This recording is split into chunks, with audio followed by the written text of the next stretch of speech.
नमस्कार। आप सभी को मेरे इस यूट्यूब चैनल पर हार्दिक स्वागत है, अभिनंदन है। मैं हूं doctor Vrinda Singh, associate professor home science, government girls college, Jodhpur. प्यारे बच्चों, आप लोगों ने मुझसे पूछा था आरएच फैक्टर के बारे में। रिसस फैक्टर क्या होता है? रिसस फैक्टर, इसके बारे में आपने मुझसे जानकारी चाहिए थी। किसी बच्चे ने कमेंट में लिखा था कि मैडम, अगर पिताजी का आरएच पॉजिटिव है और मदर का अगर आरएच निगेटिव है तो उसके बालक पर क्या प्रभाव पड़ेगा? क्या वो एनीमिक होगा? क्या उसकी डेथ हो जाएगी? उसमें कौन कौन सा इम्पैक्ट पड़ेगा? तो अगर आप रटोगे बेटा तो आपको याद नहीं रहेगा। इसलिए पहले भी मैं बता रही हूँ और आज भी बता रही हूँ कि आप कंसेप्ट को क्लियर करना सीखो। जब तक आप कंसेप्ट को क्लियर नहीं करोगे, आप रटोगे, भूल जाओगे। तो आज मैं आपको रिसस फैक्टर के बारे में डिटेल्स में बता रही हूँ। साथ ही ये भी बताऊंगी कि कैसे हम इसको रटें, कि कैसे हम इसको याद रखें कि हमें परीक्षा में किसी भी तरह का अगर क्वेश्चन घुमा फिरा करके भी आता है तो मैं सही जवाब दे पाऊंगी। तो देखो, सबसे पहले जो पिछली वीडियो में मैंने आपको बताया था ब्लड ग्रुप के बारे में, उस वीडियो को अगर आपने नहीं देखा है तो आप देख लीजिएगा। ब्लड ग्रुप कौन कौन से होते हैं? Blood group A, blood group B, blood group A B और ब्लड ग्रुप ओ। जिसमें मैंने आपको बताया था कि ए बी ब्लड ग्रुप जो होता है यूनिवर्सल रिसेप्टर होता है। रिसीवर कहो, रिसेप्टर कहो, कुछ भी, रिसीवर कह सकते हो ना, प्राप्तकर्ता। और ओ ग्रुप जो होता है वो होता है यूनिवर्सल डोनर। क्या होगा? वो यूनिवर्सल डोनर होगा। मतलब ओ वाले ग्रुप व्यक्ति, ओ ग्रुप वाला व्यक्ति किसी भी व्यक्ति को, ए वाले को, बी वाले को, ए बी वाले को और ओ वाले को, सबको रक्त दे सकता है। लेने का काम केवल अपने ही ग्रुप ओ से ही कर सकता है। ये मैंने पिछली वीडियो में बताया है। इसी तरह से ए बी ग्रुप वाला सबका प्राप्त कर सकता है। इसको ए भी दे सकता है, इसको बी भी दे सकता है, इसको ए भी दे सकता है, इसको ओ भी दे सकता है। लेकिन ये जो केवल ग्रुप होगा, है ना, यूनिवर्सल, ये रिसीवर है, सबसे प्राप्त कर लेगा लेकिन देगा अपने ही ग्रुप वाले को। तो इसके बारे में मैंने आपको डिटेल्स में पहले बताया हुआ था, तो आप इसको समझना, पढ़ना। आज मैं रिसस फैक्टर बता रही हूँ। इसके पहले कुछ बच्ची ने हमसे पूछा था कि मैडम, काली खांसी, हुपिंग कफ और मीजल्स एक ही होता है, खसरा एक ही होता है? नहीं बेटा, हुपिंग कफ और खसरा दो अलग अलग बीमारी है ना। काली खांसी और खसरा अलग अलग बीमारी है। खसरा फैलता है वायरस से और काली खांसी फैलता है बैक्टीरिया से। तो चलो हम बिना समय गंवाए हुए अपने मेन टॉपिक पर आते हैं, रिसस फैक्टर। जब कोई व्यक्ति दुर्घटनाग्रस्त हो जाता है अथवा उन्हें किसी कारण से भी रक्त की आवश्यकता पड़ती है, जैसे ऑपरेशन के दौरान या सड़क दुर्घटना में बहुत ज़्यादा मात्रा में रक्त निकल गया, या कोई व्यक्ति जल गया, है ना, या गर्भवती स्त्री है, एनेमिक है, ऑपरेशन से उसका सिजेरियन ऑपरेशन से बच्चा होना था लेकिन वो नहीं हो पा रहा है क्योंकि वो एनेमिक है, उसके खून की कमी है उसके शरीर में, तब खून चढ़ाना पड़ता है। इसी प्रकार से कई रोगों में जब व्यक्ति के शरीर में खून की कमी हो जाती है तो रक्त चढ़ाना पड़ता है।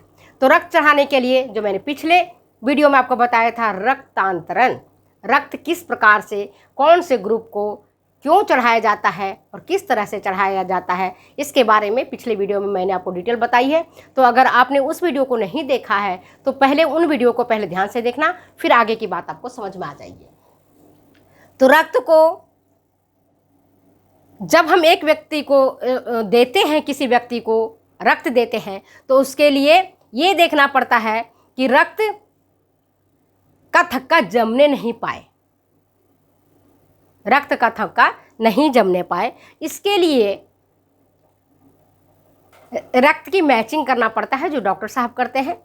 हमें केवल पढ़ना होता है कि कौन सी ग्रुप को कौन सा रक्त चढ़ेगा, कौन सा रक्त नहीं चढ़ेगा, इतना हमें जानकारी प्राप्त करनी है। तो जब आप टीजीटी की परीक्षा देने जा रहे हो, कोई कॉम्पिटिटिव टेस्ट देने जा रहे हो, भले आरएस की परीक्षा देने जा रहे हो या नर्सिंग के देने जा रहे हो या नेट की परीक्षा देने जा रहे हो, तो ये सारी चीज़ें इंपॉर्टेंट चीज़ें हैं। उसमें एक चीज़ केवल ब्लड ग्रुप नहीं देखा जाता है, उसमें RH फैक्टर भी देखा जाता है, जिसको कहते हैं रिसर्च फैक्टर। इसमें भी देखता है कौन सी रिसर्च फैक्टर पॉजिटिव है और कौन सी निगेटिव है। रिसर्च फैक्टर ब्लड ग्रुप के अलावा रिसर्च फैक्टर भी होता है, रक्त वर्ग के अलावा रिसर्च फैक्टर भी होता है, और ये रिसर्च फैक्टर निर्धारित करता है कि रक्त को चढ़ाया जाना है या नहीं चढ़ाया जाना है ना। मान लो कोई व्यक्ति है जिसका रिसर्च फैक्टर पॉजिटिव है या निगेटिव, तो उसका क्या इम्पैक्ट पड़ता है ये भी हमको ध्यान देखना है। तो रिसर्च फैक्टर किसी में प्रेजेंट होता है और किसी में अब्सेंट होता है। अब्सेंट की मात्रा कम होती है, पॉजिटिव की मात्रा ज़्यादा होती है। तो जब कभी भी माता गर्भ धारण करती है ना, खास करके ये तब ज़्यादा महत्वपूर्ण हो जाता है जब कोई स्त्री गर्भ धारण करती है, तब देखा जाता है कि फादर का RH पॉजिटिव है या मदर का RH पॉजिटिव हो है, तो क्या इम्पैक्ट पड़ेगा। समझ गए बात को मैं जो कहना चाह रही हूँ। तो आप सुनो, मेरी बात को ध्यान से देखना, बहुत अच्छे तरीके से बताऊंगी मैं आपको, एक बार में याद हो जाएगा। ये फादर है, ठीक है, उस और यहां पर है आपका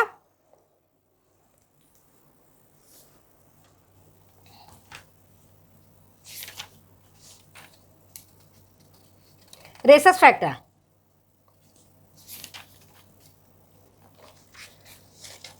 यहां पर हम लेते हैं RH फैक्टर। क्या ले रहे हैं? RH फैक्टर, जिसको हम कहते हैं अभी रिसर्च फैक्टर, अभी बात किया ना, RH फैक्टर यहां लिखे। यहां होगा हमारा पिताजी, यहां है आपका माताजी, और जो गर्भ है उस पर क्या इम्पैक्ट पड़ेगा इसको आप ध्यान से समझोगे, याद हो जाएगा। बच्चों की स्वास्थ्य की स्थिति, बच्चे की स्वास्थ्य की स्थिति, ठीक है, समझ गए। यहां क्या है, अभी मैंने बताया कि रक्तांतरण के लिए केवल ब्लड ग्रुप का होना अनिवार्य नहीं है, उसमें RH फैक्टर भी देखा जाता है कि RH फैक्टर उपस्थित है अथवा अनुपस्थित है। कुछ कुछ केसेज में RH फैक्टर अनुपस्थित होता है, बाकियों में उपस्थित होता है। तो जहां उपस्थित है वहां प्रॉब्लम नहीं है। जैसे RH फैक्टर है ना, रक्त में rhesus factor, RH factor short में बोलते हैं रक्त में रिसस फैक्टर, जिसको हम RH पॉजिटिव और RH निगेटिव के नाम से जानेंगे। RH पॉजिटिव का मतलब हुआ कि रक्त में रिसस फैक्टर पॉजिटिव है, मतलब है, और RH निगेटिव का मतलब हुआ कि रक्त में RH फैक्टर नहीं है। ठीक है, ये बात समझ में आ गई बात। तो अगर पिताजी हैं, है ना, उनका RH पॉजिटिव है, ठीक है, माता का भी RH पॉजिटिव है, तो बच्चे की स्वास्थ्य स्थिति क्या होगा? सामान्य होगा, नॉर्मल होगा। ठीक है, बच्चा कैसा होगा? नॉर्मल होगा। समझ गए? इसी तरह से पिता का RH निगेटिव है, माता का भी RH निगेटिव है, तो भी बच्चा आपका नॉर्मल होगा। पिताजी का RH पॉजिटिव है ना, पिताजी का RH पॉजिटिव है और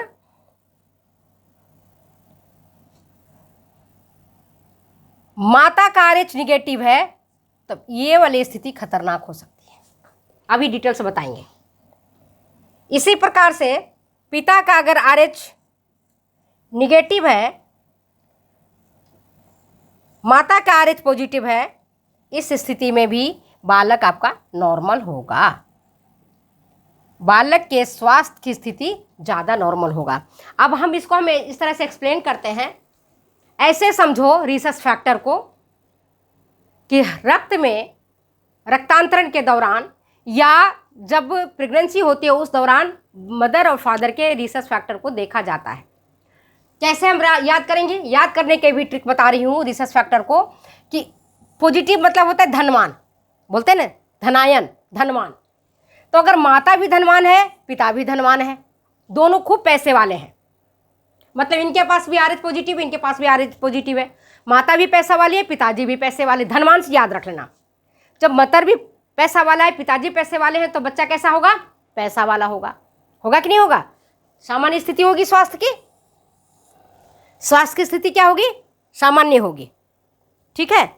अगर माता भी निगेटिव मतलब ऋणात्मक, गरीब मान लो यहाँ पर कि माँ भी गरीब है, अब बाबूजी भी गरीब है, तो बच्चा क्या होगा? सोचेगा माँ मेरे पापा के पास भी पैसा नहीं, मम्मी के पास भी पैसा नहीं, तो बच्चा उसी स्थिति में रहता है। वो भी नॉर्मल जीवन जीता है कि उन्होंने देखा इसी तरह से, ऐसे ही मेरे मम्मी रहते हैं, ऐसे मेरे पापा रहते हैं, तो वो भी नॉर्मल स्थिति होगी। ठीक है, बात समझ में आ गई? कैसे याद करोगे? गरीब और अमीर से याद कर लो कि मदर अगर गरीब है, पॉजिटिव है, पिताजी पॉजिटिव है, बच्चा नॉर्मल होगा। अगर पिताजी निगेटिव है मतलब वो भी गरीब है, मम्मी भी गरीब है, दोनों गरीब है, दोनों मजदूर है, तो बच्चा जन्मते ही मजदूरी देखता है कि मम्मी पापा मजदूरी कर रहे हैं, हम भी मजदूरी करें, तो सामान्य स्थिति उसकी होगी।